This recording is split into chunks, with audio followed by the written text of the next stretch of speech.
पहली झांकी है, पूरी फिल्म बाकी है। तो आज কর্মীরা প্রথমবার রাস্তায় নামলেন। আমরা জানি প্রচন্ড গরম, রোদ্দুর। আমার বরিষ্ঠ, আমার আগে যিনি সভাপতি ছিলেন মাননীয় রাহুল দাও আজকে আশীর্বাদ দেওয়ার জন্য আমার সঙ্গে এসেছেন। এছাড়া আমার বহু পুরনো পার্টির নেতা সব সঙ্গে থেকেছেন। ভারতীয় জনতা পার্টি একটা পরিবার হিসেবে লড়াই করি। বড়দের আশীর্বাদ, ছোটদের উৎসাহ নিয়ে আমরা লড়াই করব। আর আজ বর্ধমান টাউনের লোক যেভাবে রেসপন্স করেছেন, বাস দাঁড়িয়ে গেছে, গাড়ি দাঁড়িয়ে গেছে, ড্রাইভার, প্যাসেঞ্জার, দোকানদার, খরিদ্দার, নির্মাণ কর্মী পাঁচতলা থেকে হাত দেখাচ্ছে, মিউনিসিপ্যালিটি স্টাফ। আমি দেখলাম কোনো বাড়ি নাই, কোনো জায়গা নেই যেখানে মানুষ নাই, রাস্তার দুই দিকে।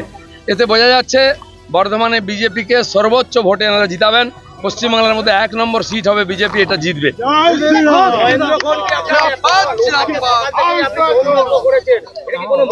এটা আমাদের সংস্কৃতি রীতি অনুযায়ী ভগবানকে প্রণাম করা, একটু হবন করা। আমাদের মহামণ্ডলেশ্বর এসেছিলেন স্বামীজি, তিনি আশীর্বাদ করলেন। আর এটা করে আমি রাস্তায় বেরিয়েছি। আর আমাদের কর্মীরা, আমার বাড়িতেও শিব মন্দির আছেন, কুলেশ্বর ভগবান, মা গিয়ে সকালবেলা ভগবানের অভিষেক করেছেন। তিনি ফোন করে বললেন আমি বাবার মাথায় জল ঢেলে এসেছি। তো এটা কুলদেবতার আশীর্বাদ নিয়ে আমরা রাস্তায় নেমেছি। আমার সমস্ত কর্মীরা, গ্রাম থেকে বুথ সভাপতি থেকে বুথ কর্মী থেকে আরম্ভ করে জেলা সভাপতি, প্রদেশের নেতারাও এসেছেন। আমরা সামগ্রিকভাবে লড়াই করব এবং বর্ধমানের লোকের সঙ্গে থাকবো 5 বছর, সেই সংকল্প নিয়ে নেমেছি। না না, তারা দেখুন, আমাদের পার্টির কর্মীরা হচ্ছেন সেই যুদ্ধের ঘোড়ার মতো, বাজনা না বাজলে বেরোবে না। বাজনা বেজেছে, তাল ঠুকছে, ময়দানে নেমে পড়েছে। আমিও তার দিন ছিলাম অপেক্ষায় যে ওরা সুযোগ খুঁজছিলেন, দিল্লিতে নমিনেশনটা করুক, তারপরে দেখাবো খেল।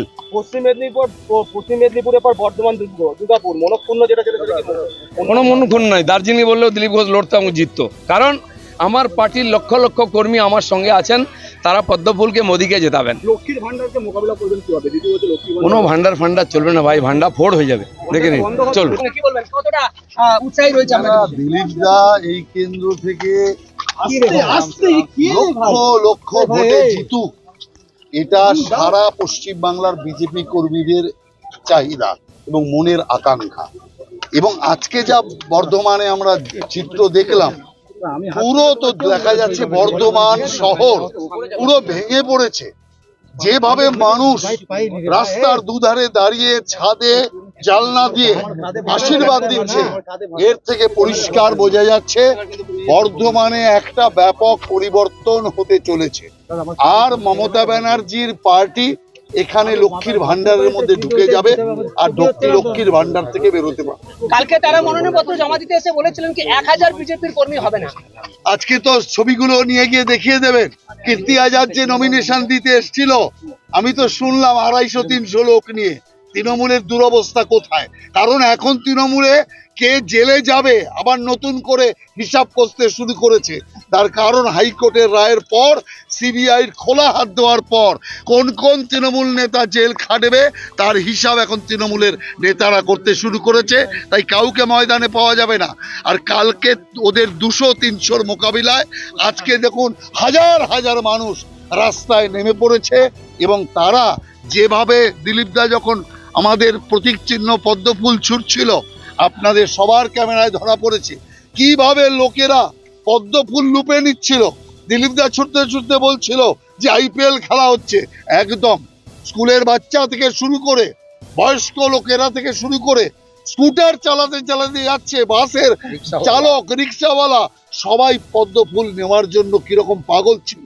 অতএব লক্ষ্মীর ভান্ডার লোকেরা নেবে, কিন্তু তৃণমূলকে ভান্ডারের ভিতরে ঢুকিয়ে দেবে।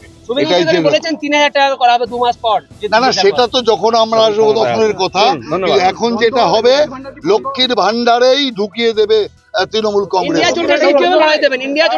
কিচ্ছু জোটই থাকবে না। জোট আবার কি? ওটা চোর মিলে একসাথে একটা ইউনিট খুললে কি আর হয় নাকি? কোনো লাভ হবে না।